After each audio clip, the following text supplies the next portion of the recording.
Greetings, my friends.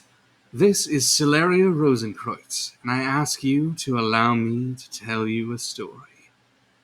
This time I wish to tell you of a certain problem in Islam, one that has been covered many times before, but which remains one of the most important issues when dealing with it, and which I feel I can tackle with appreciable thoroughness here. Many Muslims, and I should think most of them in fact, will claim that the Torah and the Gospel have been corrupted, and no longer represent what Allah actually delivered to the Jews and the Christians through his prophets. The reasons they might do so begin to be understandable when one reads Surah 6:101, which maintains, "He is the originator of the heavens and the earth. How could he have children when he has no mate? He created all things and has perfect knowledge of everything," which, of course, is a little bit awkward insofar as it makes it seem as if the author of the Quran completely misunderstands what Christians mean by Son of God. And elsewhere in Surah 5:116 it says, "And on Judgment Day Allah will say, 'O Jesus, son of Mary, did you ever ask the people to worship you and your mother as gods beside Allah?' And he will answer, 'Glory be to you. How could I ever say what I had no right to say? If I said such a thing, you would have certainly known it. You know what is hidden within me, but I do not know what is hidden within you. Indeed, you alone are the knower of all the unseen.'" Finally, particularly aimed at Christians, it would be written in Surah 4:171, "O people of the book, do not go to extremes regarding your faith. Say nothing about Allah except the truth. The Messiah, Jesus, son of Mary, was no more than a messenger of Allah, and the fulfillment of his word through Mary, and a spirit created by a command from him. So, believe in Allah and his messengers, and do not say Trinity. Stop, for your own good. Allah is only one God. Glory be to him. He is far above having a son. To him belongs whatever is in the heavens and whatever is on earth. And Allah is a sufficient trustee of affairs." And of course, this is despite the fact that the Trinity has been a doctrine in Christianity from the very beginning.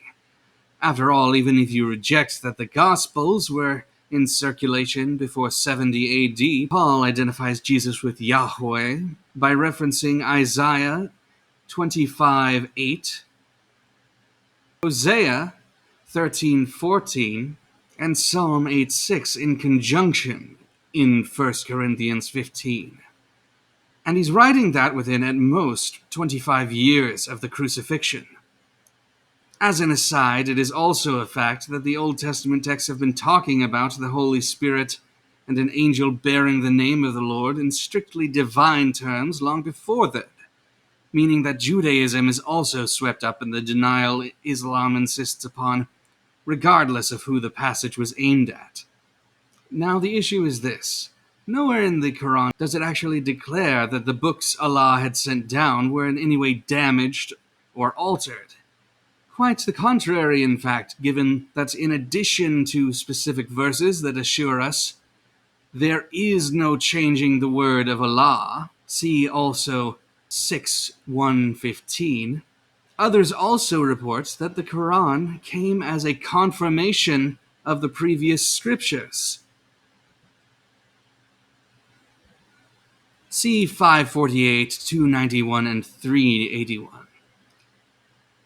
Additionally, Surah 2:13 emphatically maintains, "The Jews say Christians have nothing to stand on, and the Christians say the Jews have nothing to stand on, although they both recite the scriptures," directly indicating that the Jews and Christians both had their holy books at the time the Quran was being produced.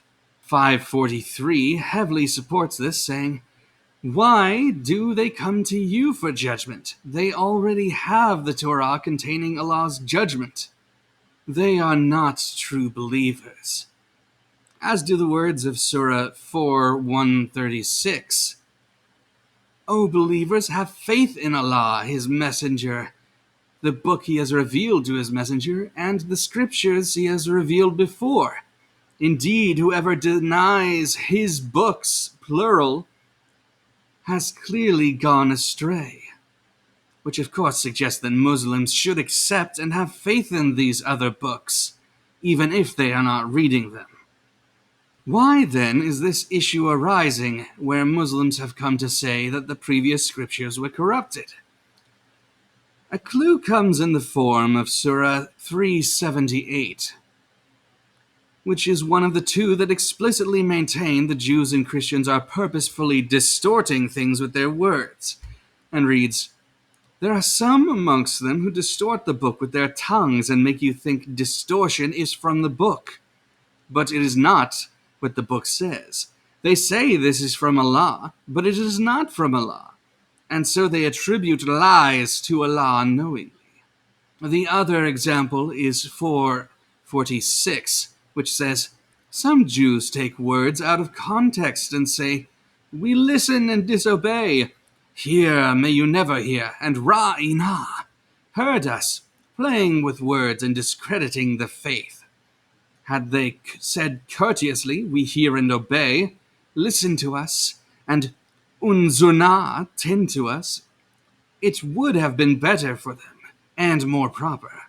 Allah has condemned them for their disbelief, so they do not believe except a few.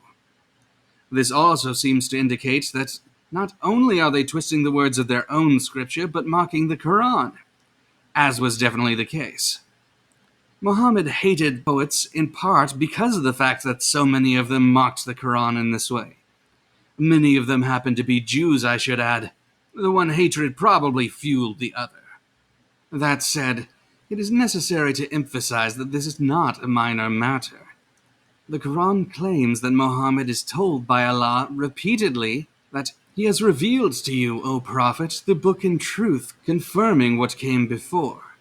In addition, it is told to him, "If you, O Prophet, are in doubt about these stories that we have revealed to you, then ask those who read the scripture before you. The truth has certainly come to you from your Lord, so do not be one of those who doubt." And also it is emphasized, they find him mentioned in the Torah and the Gospel which are with him. Now Allah also tells him, when they meet the believers, they say, "We believe." But in private, they say to each other, "Will you disclose to the believers the knowledge Allah has revealed to you, so that they may use it against you before your Lord? Do you not understand? And also, by the grace of your Lord, you, O Prophet, are not insane. Surely your Lord alone knows best who is strayed from his way and who is rightly guided. So do not give in to the deniers. They wish you would compromise so that they would yield." In this way, Muhammad and his followers were poisoned, absorbing the idea that it was all the other people of the book who were hiding the truth, lying about Muhammad being a prophet, lying about the core doctrines of their own faith, and making up scriptures when they provide indications of disagreements between the Quranic and biblical texts. As such, the real problem is this.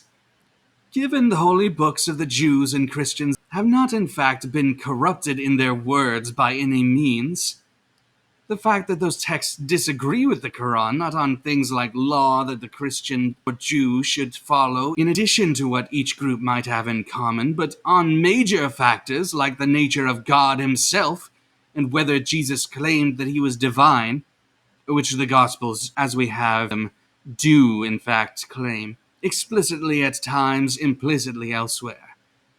Well, this would all suggest that since we have manuscripts of the Torah and the New Testament showing they were preserved until Muhammad's time, and the Quran agrees with this, the Quran must simply be wrong on these foundational issues, and the author thereof had no idea what the Jews and Christians actually believed. Regardless of whether you think Muhammad was insane, was an ambitious man who wanted to use religion to control people, that Allah was simply being a manipulative snake, or any combination of the three. Now, a potential objection to this would go something along the lines of, aha, but you see, you dismiss the possibility that either Shaitan or Allah supernaturally changed all the Christian and Jewish scriptures after those ayat were delivered, and then Muhammad was not told to warn anyone about this. How dare you? But the problem is that this straw man I have constructed to say such a thing is expressing the only possible way that this could have happened, given that no central authority existed that could have reached out and forced all of the Christians and Jews across the breadth of 3 continents to accept an alteration of every single copy of their holy texts. And of course, it would not actually only require this, but also the mind-wiping of everyone who had memorized the altered passages, and the falsification of both church and synagogue records, in addition to changing both the Talmud and the writing of the church fathers, alongside the Torah and the Injil, considering those are not part of the scripture themselves, but have commentary upon them, and would confirm whether they had been altered or not.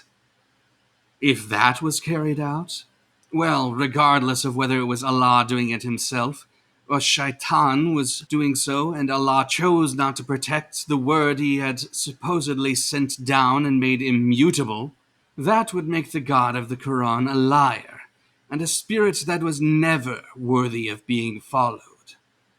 So do not